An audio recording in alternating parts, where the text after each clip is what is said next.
அனைவருக்கும் வணக்கம். நட்புகளே, உறவுகளே, எல்லாம் எப்படி இருக்கீங்க? நம்ம கண்ணோட்டம் அப்படிங்கிறதுல சில எண்ணோட்டங்கள் எப்படி இருக்குது அப்படிங்கிறத அப்கமிங்கில் பார்த்துட்ருக்கோம். சிறுகதைகள், ஒரு வார்த்தைகளில் என்ன ஒரு அதிசயங்கள் ஒளிஞ்சிட்ருக்கு அப்படிங்கிறத பற்றி தான் நம்ம அப்கமிங்கில் பார்த்துட்டு வந்துட்டுருக்கோம். அதில் நிறைய பழமொழிகள் வந்து சர்ப்ரைஸ் கொடுத்துட்டே இருக்குது அப்படிங்கிற மாதிரி தான் இது பண்ணுறோம். இன்றைக்கி பார்த்திங்க அப்படின்னா பழமொழியோட இந்த காலகட்டத்தில் என்ன ஒரு விஷயங்கள் எப்படி போயிட்டுருக்குங்கிறத பற்றியும் பேசுகிறோம். இப்போ பார்த்திங்க அப்படின்னா, ஏட்டுச் சுரக்காய் ஏட்டுச் சுரக்காய் கூட்டுக்காகாது. ஏட்டுச் சுரக்காய் கூட்டுக்காகாது அப்படிங்கிறது. அது எதுக்கு அப்படி சொன்னாங்க அப்படிங்கிறது. நிறைகுடம் நீர் தழும்பாது, குறைகுடம் கூத்தாடும். எப்படிடா இது அப்படின்னு பார்க்கும்போது சில விஷயங்கள் நம்ம ப்ராக்டிக்கல் பண்ணும்போது தான் தெரியுது. ஆமாம், ஒரு பேப்பரில் வந்து உணவுப் பொருள் ஒரு பேர் எழுதுகிறோம் அப்படின்னா அது வந்து சமையலுக்கு ஆகாது இல்லையா? அதே அப்போவே வந்து பார்த்திங்கன்னா ஏட்டுச் சுரக்காய் ஏடு அப்படிங்கிறதெல்லாம் நம்ம வந்து புத்தகத்தை ஏடு அப்படின்லாம் சொல்லிட்டு இருந்தாங்க. அப்போ வந்து அப்போவே அதை வந்து எழுதியிருக்காங்க. நிறைகுடம் பார்த்திங்க அப்படின்னா ஒரு நிறைஞ்ச மனுஷன் ஒரு பார்த்திங்கன்னா நிறையா தெரிஞ்சவங்க வந்து பார்த்திங்கன்னா அதிகமாக வந்து சிலம்பலம் இருக்காது. அதை வந்து பார்த்திங்க அப்படின்னா குடத்த வச்சு மீன் பண்ணியிருப்பாங்க. தண்ணி வந்து பார்த்திங்கன்னா நிறைகுடம் வந்து அப்படியே தழும்பாமல் நம்ம வந்து சிந்தாமல் கொண்டு போக முடியும். இதே கம்மியான தண்ணி அரை குடம் தான் இருக்குது அப்படின்னா அதை கொண்டு போகிறது மிக சிரமம். தழும்பும் தெறிக்கும் ஆடும்.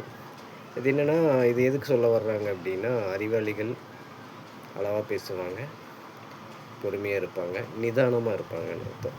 சில தெரியாதவங்க அரைகுறையாக தெரிஞ்சவங்க நிறைய பேசுவாங்க.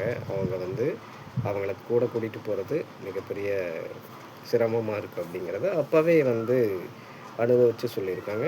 இந்த காலகட்டத்துக்கும் இந்த மாதிரி நிறைய விஷயங்களை நம்ம பார்த்துட்டு தான் இருக்கோம். ஸோ பழமொழிகள் நம்மகிட்ட ஏதோ ஒரு விஷயத்தில் நம்மகிட்ட கனெக்ட் ஆகிட்டு தானே இருக்குது. அதை தான் வந்து நம்ம சொல்லிகிட்டே இருக்கோம். அந்த பழமொழி இந்த 2 பழமொழி எனக்கு வந்து இந்த தொகுப்பில் எனக்கு ஒரு சர்ப்ரைஸாக இருந்துச்சு. உங்களுக்கு எப்படி இருந்துச்சுன்னு சொல்லுங்கள்.